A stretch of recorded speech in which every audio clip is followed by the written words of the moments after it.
د قطر درې ورځنۍ ناسته پای ته ورسېده. د دې ناستې په درېیمه ورځ د افغانستان دولت پلاوي په دولت کې د سیاسي ګډون پلان او په بیړې پر کارونو د طالبانو د بریدونو د درېدو وړاندیز وکړ. په کور دننه کې هم سیاسي څیرې او کارپوهان له دې وضعیت څخه د وتلو یوازینۍ لاره په واک کې د ټولو لوریو تفاهم بولي. دوی وایي د افغانستان جګړه سیاسي حل لاره لري نه پوځي. له دې سره ترکیې هم لاسونه بډوهلي دي. دې هیواد ویلي په افغانستان کې د سولې راوستلو لپاره له طالبانو سره خبرې کوي.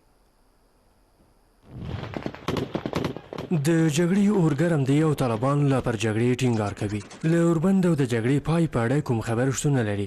خلک اندېښمن دي او هره شیبه د وضعیت بدلون ته په تمه دي. هغه وضعیت چې ظاهراً به ډېر ژر بدلون ونه کړي. اوس ترکیې په دې حساس وخت کې لاسونه بډوهلي او د سولې راوستلو لپاره له منځګړیتوبه خبر ورکوي. د هیواد ولسمشر له ولسمشر محمد اشرف غني سره په ټلیفوني خبرو کې ویلي د افغانستان وضعیت څاري او د تاوتریخوالي پای ته رسېدو او عادلانه سولې ټینګښت لپاره هڅه کوي. ښاغلي اردوغان له یوې ترکي رسنۍ سره په مرکه کې هم ویلي دي چې په افغانستان کې وضعیت ګواښونکی دی او دی به په دې هیواد کې د سولې راوستلو لپاره په مستقیم ډول له طالبانو سره خبرې وکړي. زموږ اړوندې ادارې له طالبانو سره د اړیکو رامنځته کولو په لټه کې دي. حتی کیدای شي زه له طالب مشرانو سره وګورم. که چیرې په لوړه کچه طالبان قابو نشي په افغانستان کې به د سولې رامنځته کېدل ناشوني وي.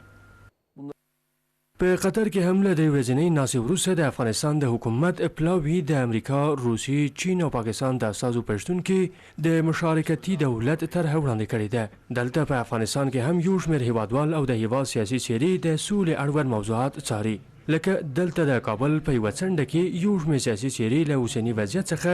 د وتلو یوازینۍ لاره ټول شموله موقت حکومت بولي. ما از طالبا و از حکومت میخواهیم که با یک حکومت موقت یا حکومت عبوری و یا حکومتی که تمام جناح‌ها در قدرت سیاسی شریک باشند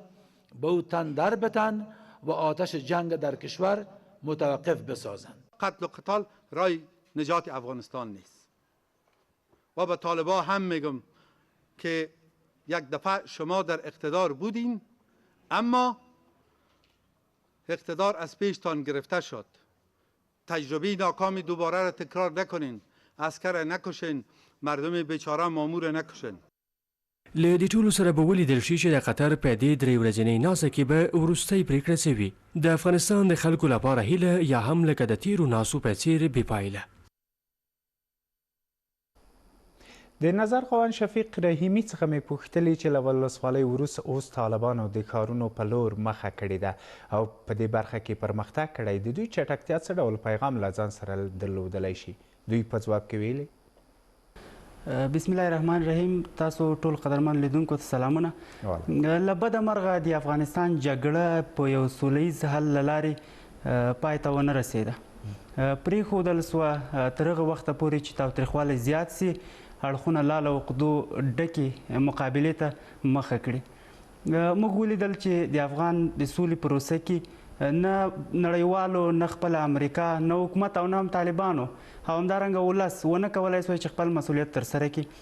عقلا یو داسې توافق ته لاسرسی ومومي چې وکولی سي مرګ ژوبله پکې کمه وي، بربادي ویراني پکې کمه وي او افغانستان یو سولیز حل له لارې یو بل مشروع یا قانوني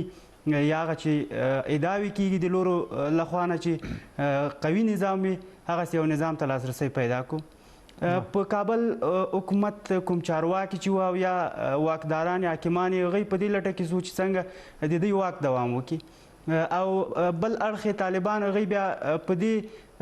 خپلو جنګیالیو ته دا روحیه ورکوله چې موږ امریکا ته ناټو ته ماتې ورکړې، باید فاتحانه کابل ته ننوځو. له دې امله د هغوی مورال د جګړې ډېر زیات پیاوړی و. موږ وینو چې د ولسوالیو له سقوط څخه د ولایتونو سقوط ته خبره راغله. خو عملا موږ د حکومت ناتواني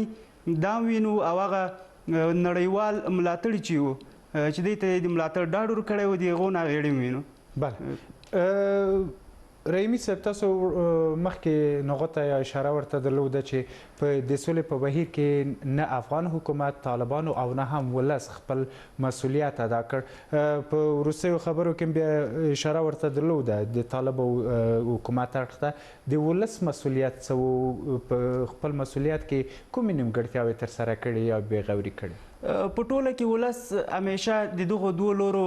دریځونو ته کتلی دي هغه ولس چې د طالب تر ولکې لاندې سیمه کې ژوند کوه هغه د طالب هر دریځ یې تایید وړو او هغه ولس چې د حکومت تر ولکې لاندې سیمو کې و هغوی بیا د حکومت هر دریځ مانه یو ډول د دوی مخالفت د دغه دواړو سیمو د ولس ترمنځ کوم مخالفتونه چې و هغه حکومت هم ورته تبلیغات وکړه چې دا لا زیات پیاوړي کړي او د دې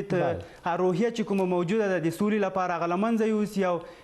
ونه کولی سي چې په حکومت باندې د هغوی د غلطو سیاستونو له وجې نیوکې وسي په هر حالت کې د حکومت تر ولکې لاندې سیمو خلکو طالب کړنې وغندلې او همدارنګه برعکس د طالب تر ولکې لاندې حکومت یې وغنده رحیمي صاحب د ترکیې ولسمشر له ولسمشر محمد اشرف غني سره ټلیفوني خبرې کړې په دې خبرو کې رجب طیب اردوغان ویلي چې په افغان سوله کې به خپل رول راغنده کوي او د طالب مشرانو سره به غږیږي څه فکر کوئ اوس به دغه ډول هڅې کومه نتیجه ورکړي که نه او بل خواړه لاړ خوتلې ښه به دا وه چې له لومړي سره حکومت په دې فکر کې وای چې څنګه د افغانستان راتلونکی تضمین سي یو باثباته افغانستان یو سوله ییز افغانستان خو دوی دا ورته ارزښت ونه درلود او برعکس یوازې دوی دا وغوښتل چې خپل واک یې دوام وکړي دوی په واک کې پاته سي هغه که په کلو بانډو کې خلک وژل کیږي بمبار کیږي له هر بل ناورین سره مخ وي هغه که ښارونه ړنګېږي پانتونونه بمبارېږي روغتونونه بمبارېږي بمبار دي شي خو د دوی واک د دوام وکړي نن هم دوی لا په هغه فکر کې دي چې کابل نه وي یوازې د ارګ